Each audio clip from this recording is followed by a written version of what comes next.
Եթերում լուրերի ժամն է, բարի երեկո։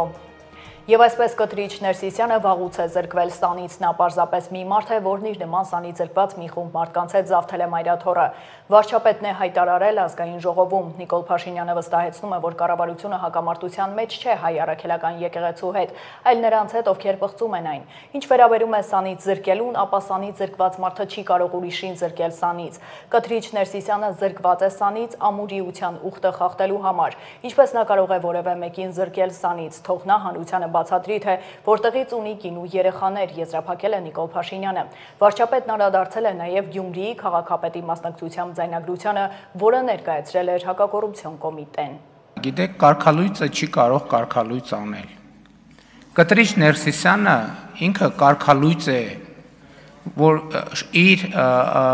կուսակրոնության ուխտը խախտած լինելով ակնհայտ փաստի բերումով։ Նա ոնց կարող որևէ քահանայի կարգալույծ անի, միջև, այսինքն դրանից հետո էլ առաջ էլ, թող նա հանրությանը բացատրի, որտեղից եւ ինչպես ինքը ունի կինդ եւ երեխաներ։ Եվ այլն եւ բազմաթիվ նա հանրության շատ հարցերի պետք է, նա ոնց կարող մարդ կարգալույծ անի, ինքը կարգալույծ է։ Ինքը ես որպես հայաստանյաց առաքելական Սուրբ եկեղեցու հավատավոր հետևորդ, այս ամբիոնից հայտարարում եմ, որ Կտրիչ Ներսիսյանը վաղուց կարգալույծ է, ինքը հոգևոր դասի մեջ չի, ինքը ընդամենը մարդ է, որը բռնազավթել է մայրաթոռը մի խումբ իր նման կարգալույծ խմբակի հետ, եւ մենք որպես հանրություն իրավունք այդ բանն էլ, որ ասում են եկեղեցի կառավարություն բանը, կոնֆլիկտը, մենք ոնց կարանք մեր եկեղեցու հետ կոնֆլիկտ ունենանք։ Ես ասում եմ, հայաստանյաց առաքելական եկեղեցին իմ սրբությունն է, ես իմ սրբության հետ ոնց կարամ կոնֆլիկտ ունենամ։ Մենք կոնֆլիկտ ունենք հայաստանյաց առաքելական Սուրբ եկեղեցին պղծողների հետ։ Նրա ուխտը ոտնահարողների հետ եւ բոլոր այդ մարդիկ կարգալույծ են։ Հանրության արժեքների էպիկենտրոնը աղտոտված է, ինչպես է հնարավոր, որ դա տեղի ունենա։ Այս իրադարձությունները, որոնց ես հետևում էի, եկան համոզելու ինձ, որ Հովհաննավանքը այնտեղն է, որտեղ կարելի է ապրել հոգևոր կյանքով եւ վերջին ամիսներին տեղի ունեցածը ինձ համար նման փաստարկ էր եւ ես պարզապես ուզում եմ միանալ այն համայնքին, որի հոգևոր հովիվը Տեր Արամ Ասատրյանն է եւ ում գործունեությունը փաստորեն մենք տեսանք ինչ տեղի ունեցավ ամբողջ այդ վարկաբեկման ապարատը, որը ինչպես իմացանք այս ընթացքում Կտրիչ Ներսիսյանի գլխավորությամբ գործում է, փաստորեն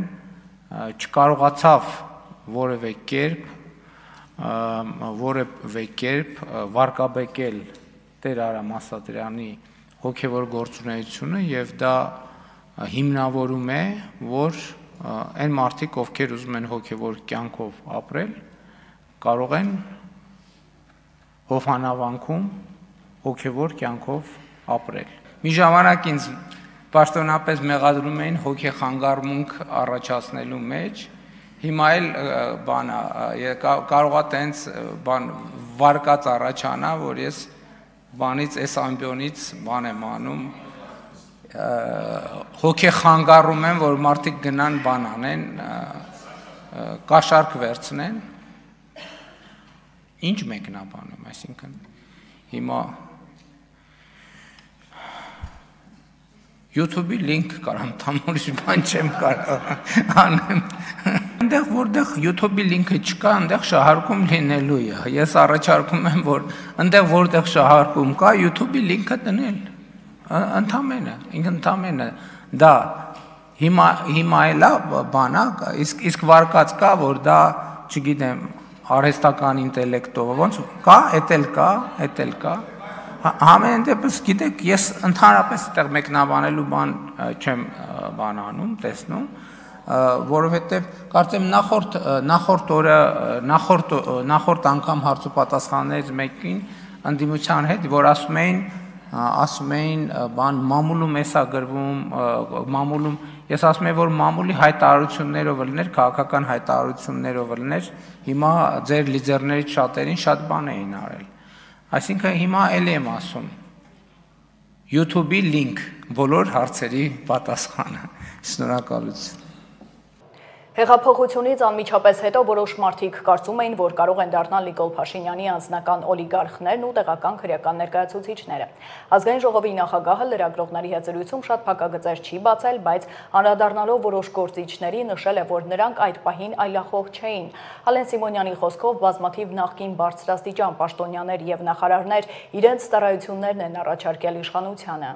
Հիմա անունները չտամ, բայց ասեմ, այդ բոլոր մարդկանցից, այդ 10 պայմանական մարդկանցից 8-ը եւ նույնիսկ 9-ը փորձել են կապ հաստատեն իշխանության հետ եւ գան մեզ ծառայեն եւ ընդհանրապես այլախոհ չեն եղել։ Ուրեմն ասում եմ, կրկնում եմ։ Ուրեմն անուններ չեմ տալու, ոչ։ Կարամ sense մի հատ օրինակ բան դրվակ պատմեմ, որ երկու այժմ ընդդիմադիր դիրքերից հանդես եկող քաղաքական գործիչ ռեստորանի անունը չտամ իմ հետ հանդիպում էին եւ մեկը եկել էր ինձ ներկայացնում էր ասում էր դե այնուամենայնիվ աշխատեք իր հետ էլի ինչ կլինի ժողովուրդ թարգեք բերանից մի բացեք թե չէ բոլորի դիմակները այսինքն կբացեմ այսինքն հերթով կասեմ դրա կարիքը չկա այդ մարդիկ սուսուփուս կնստեն իրանց տեղերում երբ որ այդ մարդը ծպտուն կհանի ես կգամ եւ կասեմ հարգելիս այդ որ քաղաքական հետապնդում է, այդ որ դու այլախոհ ես, բա ինչի էր, այս ինչ մարդու հետ, տենց մի քիչ գեր մարդ էր այդ մարդը, եկել իմ մեր շենքի տակի ռեստորանում իմ հետ հանդիպում էր եւ ասում էր, դե ինչ կլինի, աշխատեք էլ ինքը պատրաստ է, մեկը ինքը լավ տեխնացու է։ Գործող համայնքի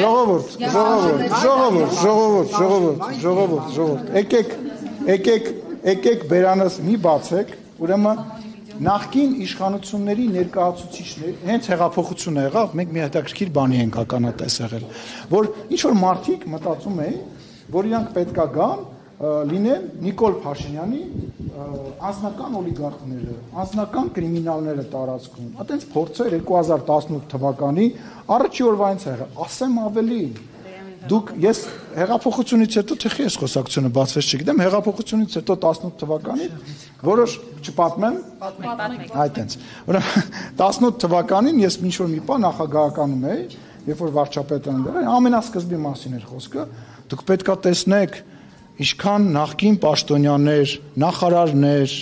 եւ շատ բարձրաստիճան պաշտոնյաներ եկել էին եւ իրենց ծառայություններն էին առաջարկում եւ վստահեցնում եմ ձեզ հիմա էլ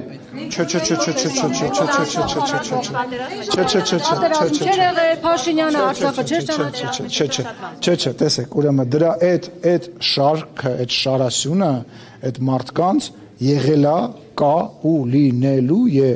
Պատիվ ունեմ խմբակցության պատգամավոր Մարտուն Գրիգորյանն անդրադարձել է Գյումրիում կատարվածին լրագրողների հետ զրույցում նա ասել է որ հաշվի առնելով այս իշխանությունների ձեռագիրը այս ամենը սպասելի էր ինքը ոչ թե քաղաքապետի պաշտոնի կռիվ էր տալիս այլ առաջարկում էր տարբերակ որ հավաքական ընդդիմության հաղթանակը չմսխվեր հարցին արդյոք այլ քաղաքապետի դեպքում քրեական գործ չէին հարուցի Գյումրու քաղաքապետի ընտրություններին մասնակից մեր քաղաքը դաշինքի ղեկավարն ասել է որ 3 ամբողջ օրը ազգային ժողովի ամբիոնն օգտագործում էին հրահրելու Արյունահեղություն Գյումրի քաղաքում քաղաքացիական պայմանագրի պատգամավորներից մարդիկ կային, որոնց սիրտն արյուն էր ուզում Գյումրի քաղաքում։ Այդ մարդկանց սիրտն արյուն է ուզում, փարաքար երկուս է ուզում, եւ այդ ամենն ուզում են, որ լինի Գրիգորյան Մարտունի ու Ղուկասյան Վարդանի ընտանիքների թիմերի միջև։ Այս պահի դրությամբ փառք ու պատիվ մեզ, որ կարողացանք այդ սադրանքներին չտրվել, բայց այն, որ Գյումրիում սպասվում է այդ սցենարը եւ փորձելու են նման իրավիճակ ստեղծել ու մեզ ներքաշել կրիմինալ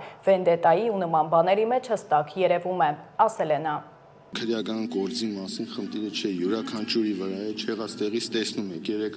ամբողջ օրը ազգային ժողովի ամբիոնը օգտագործում էին հրահրելու արնահեղություն Գյումրի քաղաքում։ Չէ, այս ԿՊ-ի պատգամավորներից մարդ կա, ում սիրտը արուն է ուզում Գյումրի քաղաքում, առավոտից իրգուն այդ մարդու խոսույթը այդ է։ Մարդուն Գրիգորյանի ընկերոջը, ընկերն էլ դարել է արդեն ընկերներին, էլի Վարդան Ղուգասյանը սպանել է Մարդուն Գրիգորյանի ընկերներին, Մարդուն Գրիգորյանը ընտրեց Վարդան Ղուգասյանին, չէ, ես սովորաբար կանանց չեմ հագադարձում, չեմ էլ անդրադառնում, չէ, Կարեն Սարոխանյանը ինձ հետ կապված բան չի խոսել։ Ուրեմն, այս մարդկանց սիրտը արուն է ուզում, այս մարդկանց սիրտը փարակյալ երկուս է ուզում, եւ այդ ամեն ինչը ուզում են, որ լինել Գրիգորյան Մարտունի եւ Վարդան Ղուգասյանի ընտանիքների թիմերի միջև։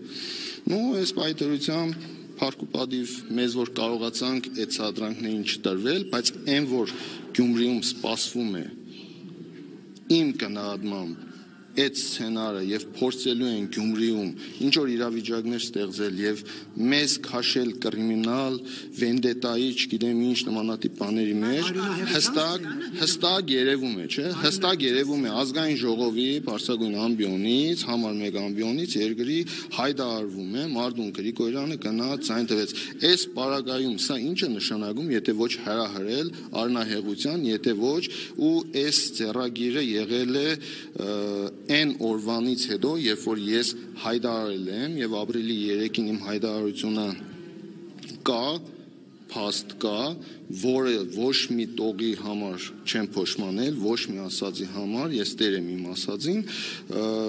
այդ ամեն ինչով հանդերձ իրանք ամեն օր ասում են Գյումրիում Մարդուն ոնց են քեզ Գյումրիում ներելու, Մարդուն ոնց են քեզ Գյումրիում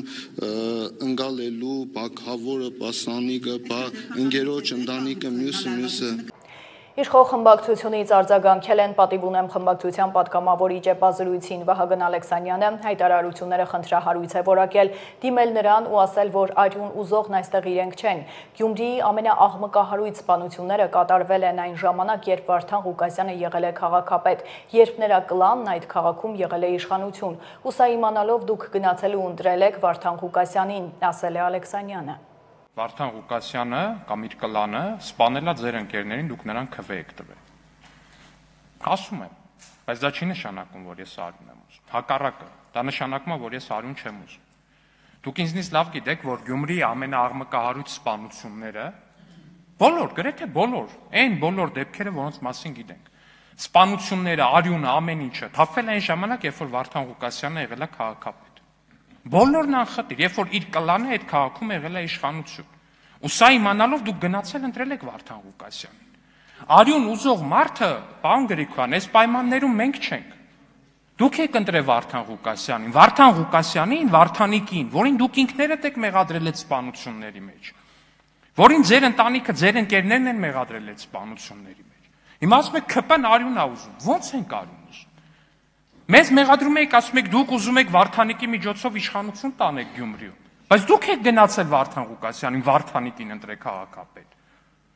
Դուք եք ընտրել։ Ստեղ խնդիրը գիտեք որն է, ես հո գիտեմ, որ դուք, ձեր ընտանիքը, այս մեկը, այն մեկը չի ուզում, որ իրանց երեխեքը մեծանան են քաղաքում, որտեղ Վարդանիկը քաղաքապետ է։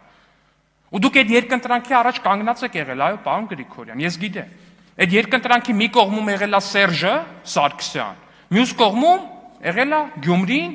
այն երեխեքը, որոնք որ պիտի մեծանային Վարդանիկի ղեկավարմամբ կամ չմեծանային Վարդանիկի ղեկավարմամբ։ Ու դուք ընտրել եք այդ երկընտրանքի մեջ Սերժի։ Հիմա մեզ եկել եք ասում եք դուք արյուն եք ուզում։ Չենք ուզում արյուն, պարոն Գրիգորյան, դուք եք արյուն բերող քաղաքապետի ընտրել։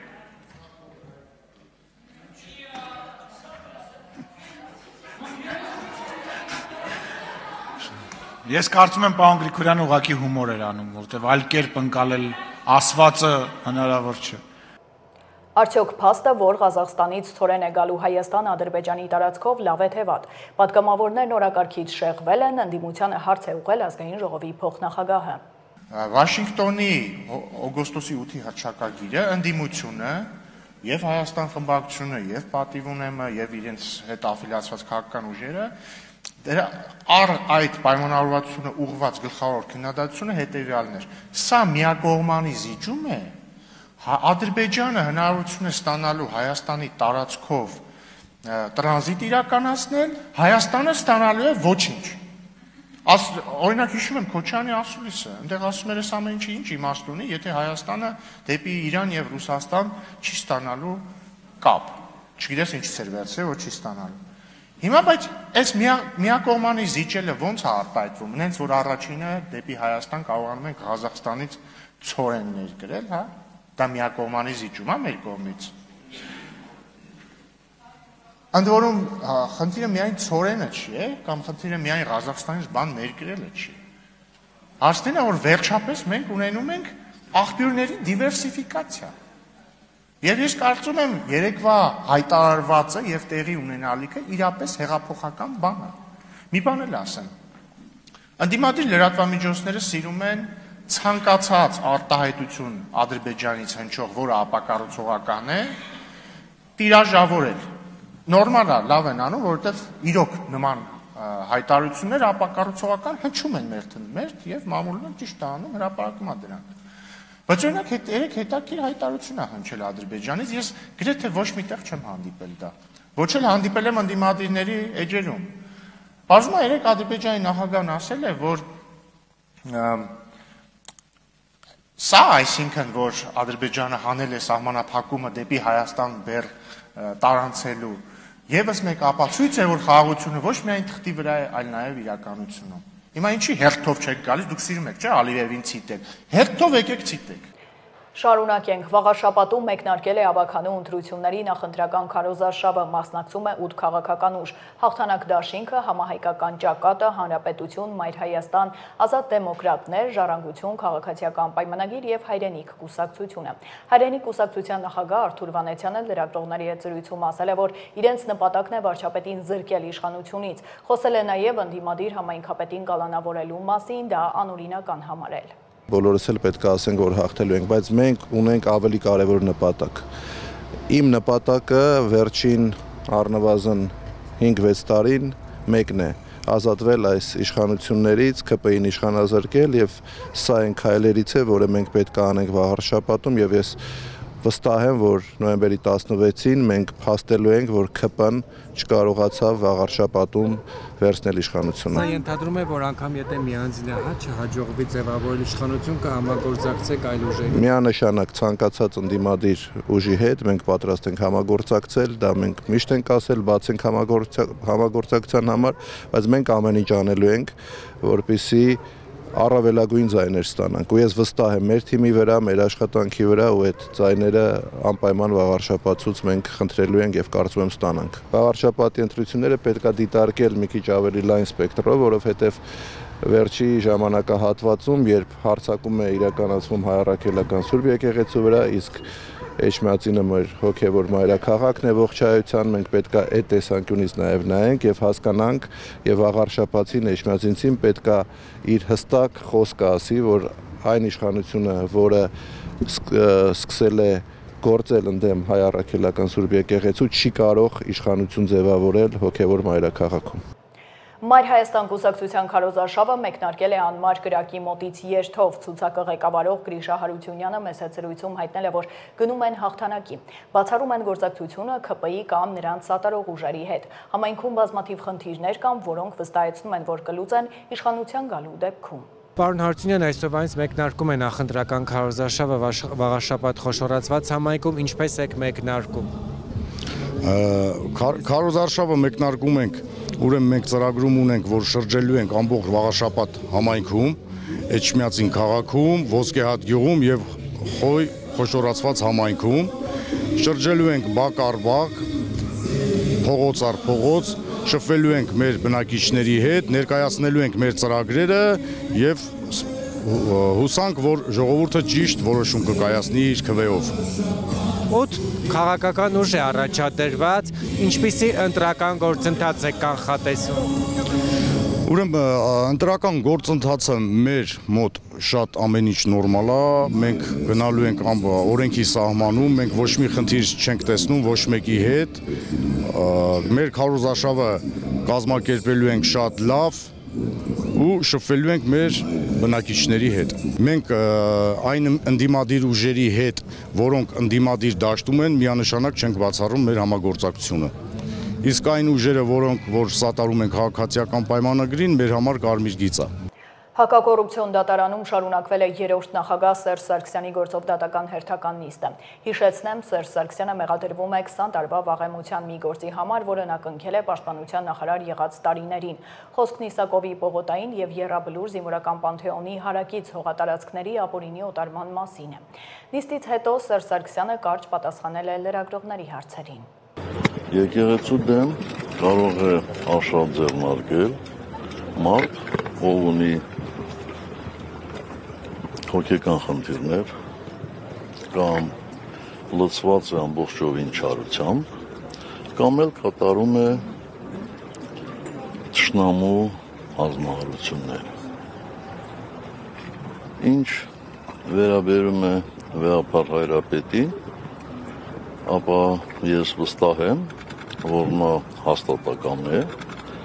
եւ ցանկացած պարագաներում բարեխղճորեն կատարելու է իր ազգային եւ եկեղեցական ծառայությունները։ Բայց բոլորիս էլ հայտնի է, որ եկեղեցու դեմ հալածանքները միայն ուժեղացնում են եկեղեցուն։ Այնպես որ համբերությամբ սպասենք։ Մենք մի քանի անգամ հայտարարել ենք, որ մեր քաղաքական ուժը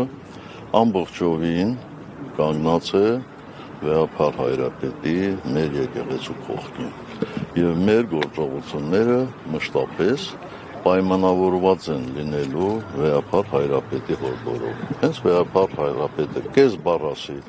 ցանկացած եկեղեցում Հայաստանի ցանկացած կետում մենք պատրաստ ենք այնտեղ կանգնելու։ Նաթան arczepiskopos Հովանիսյանը հրավիրվել է քննչական կոմիտե, համացանցում տարածված զայնագրության վերաբերյալ ստացված հաղորդման առթիվ նախաձեռնված քրեական վարույթի նախաքննության ընթացքում նա հարցաքննվել է։ Հիշեցնեմ, համացանցում հայտնվել էր Նաթան arczepiskopos Հովանիսյանի եւ կաթողիկոսի նախկին գավազանակիր Աղան Աբեղա Երնջակյանի խոսակցության զայնագրությունը, որը տեղի է ունեցել 2023 թվականի հոկտեմբերին։ Խոսակցության ընթացքում Աղան Աբեղան arczepiskoposին ասում է, որ կաթողիկոսն իրենից պահանջել է ընտանիքի հետ մասնակցել հակաիշխանական ցույցերին։ Խոսակցության առիթը, ինչպես հասկացվում է զայնագրությունից, Աղան Աբեղայի դիմումն է իրեն կարգալույց հռչակելու մասին։ Աղան Աբեղա Երնջակյանը համարում է, որ կաթողիկոսն իրեն ծառայության է ուղարկում Վանաձոր իր ըմբոստության պատճառով։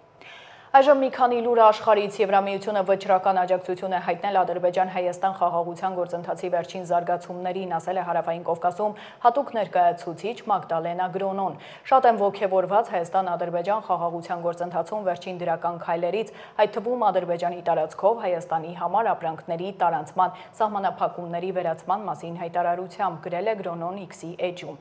Գրոնոն խոսել է նաև տարածաշրջանային հաղորդակցության վերականգնման ծրագրերի մասին։ Մենք ողջունում ենք նաև Հայաստան-Թուրքիա հերթական հանդիպումը նախապատրաստելու մասին հայտարարությունը, որը նվիրված է լինելու Գյումրի-Կարս երկաթուղու վերականգնման ու վերագործարկմանը, հավելել է նա։ Ռուսաստանի եւ Միացյալ Նահանգների նախագահների միջև գագաթնաժողովի ամսաթվերը դեռևս որոշված չեն, հայտարարել է Ռուսաստանի նախագահի մամուլի քարտուղարը։ Դմիտրի Պեսկովն ընդգծել է, որ հանդիպումը պահանջում է ուշադիր նախապատրաստություն, ինչը ժամանակատար է։ Ժամկետները չեն որոշվել, այն դեռ առջևում է, լրագրողներին ասել է Պեսկովը։ Ավելի վաղ ամերիկյան ԶԼՄ-ները հղումանելով Սպիտակ տան աղբյուրներին հայտնել էին, որ Բուդապեշտում դադարեցվել են Ռուսաստանի եւ Միացյալ Նահանգների նախագահների գագաթնաժողովի նախապատրաստական աշխատանքները։ Հիշեցնեմ, հանդիպման վերաբերյալ պայմանավորվածություն է ձեռք է բերվել Պուտինի եւ Թրամփի հոկտեմբերի 16-ին կայացած հեռախոսազրույցի ժամանակ։ Փոքր ինքնաթիռը Կալիֆոռնիայի մարդաշատ այգիներից մեկում արտակարգ վայրեջք կատարելու ժամանակ մի կնոջ է հարվածել, հաղորդում է New York Post-ը։ 40-ամյա կինը տեղափոխվել է հիվանդանոց, տարեց օդաչուի հետ, որին ստիպված են եղել դուրս բերել ինքնաթիռից հրշեջների օգնությամբ, հավելել են իշխանությունները։ Նրանք էլ հրաշքով միայն միջին ծանրության վնասվածքներ են ստացել, վիճակը կայուն է։ Լուվրն այսօր դարձյալ բացել է դռներն այցելուների համար 3 օր անց, այն բանից հետո, երբ փակվել էր թագավորական թանկարժեք զարդերի գողության պատճառով։ Ժամը 9-ից առաջին այցելուները սկսել են մուտք գործել թանգարան, թեև հայտնել են, որ Ապոլոն պատկերասրահը, որտեղ կիրակի տեղի էր ունեցել գողությունը, փակ է մնում։ Տասնյակ քննիչներ փնտրում են կիրակնօրյա իրադարձությունների մեղավորներին, մշակելով այն վարկածը, որ դա կազմակերպված հանցագործական խումբ է եղել, որը բեռնատարով եւ սանդուղքով է մտել թանգարան, իսկ այնուհետև որովհետև փախչելիս գցել է ադամանդներով զարդարված թագը։ Նրանք գողացել են թանկարժեք զարդեր, այդ թվում զմրուխտներով եւ ադամանդներով վզնոց, որը Նապոլեոն առաջինը նվիրել էր կնոջը, եւ գրեթե 2000 ադամանդով զարդարված թագ, որը ժամանակին պատկանել է կայսրուհի Եվգենիային։ Նշեմ, որ աշխարհում ամենաշատ այցելվող թանգարանն անցյալ տարի այցելել է 9 միլիոն մարդ։ Վերադառնանք Հայաստան, Երևանի քրեական ոստիկաններն ավազակություն են բացահայտել, 7 մարդ ձերբակալվել է, մանրամասները տեսանյութում։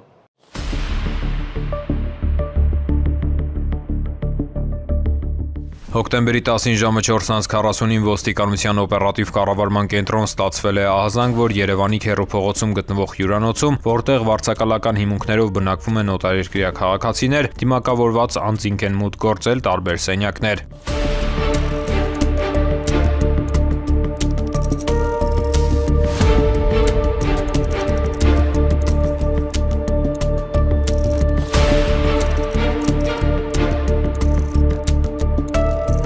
Քրեական ոստիկանության Երևան քաղաքի վարչության օպերատիվ խումբը շտաբ մեկնել էր Քեռու փողոց։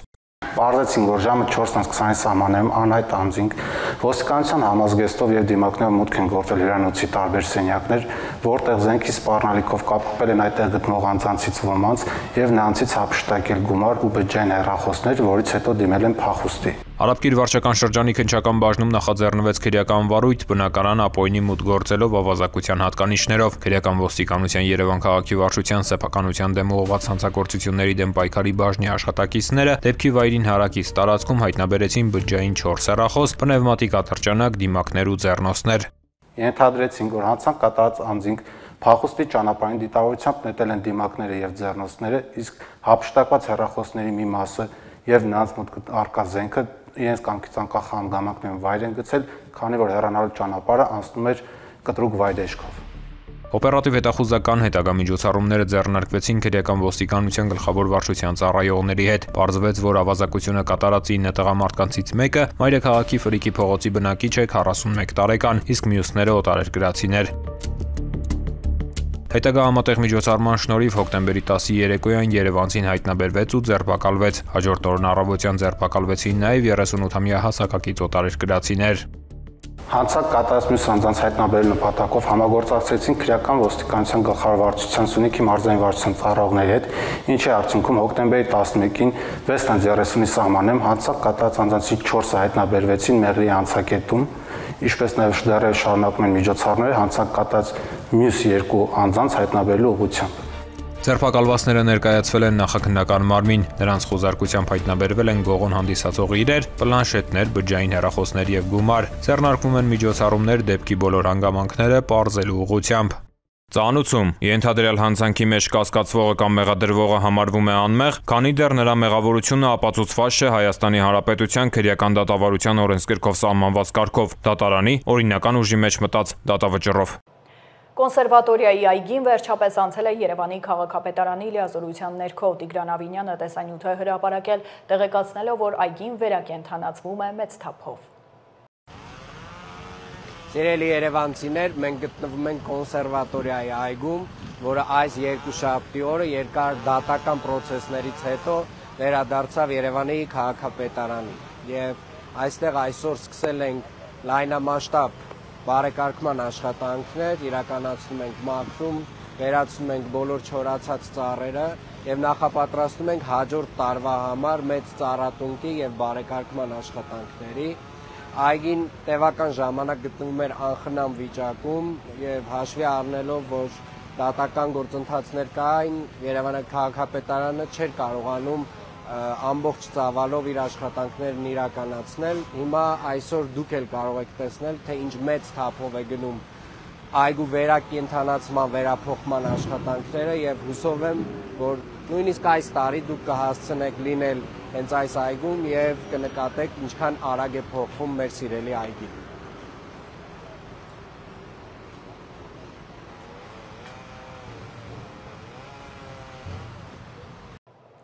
Եվ եղանակ վաղը տեղումներ չեն սպասվում, օդի ջերմաստիճանը կբարձրանա 3-ից 5 նիշ։ Այսքանը դուք դիտում էիք Update լրատվականը, հաջողություն։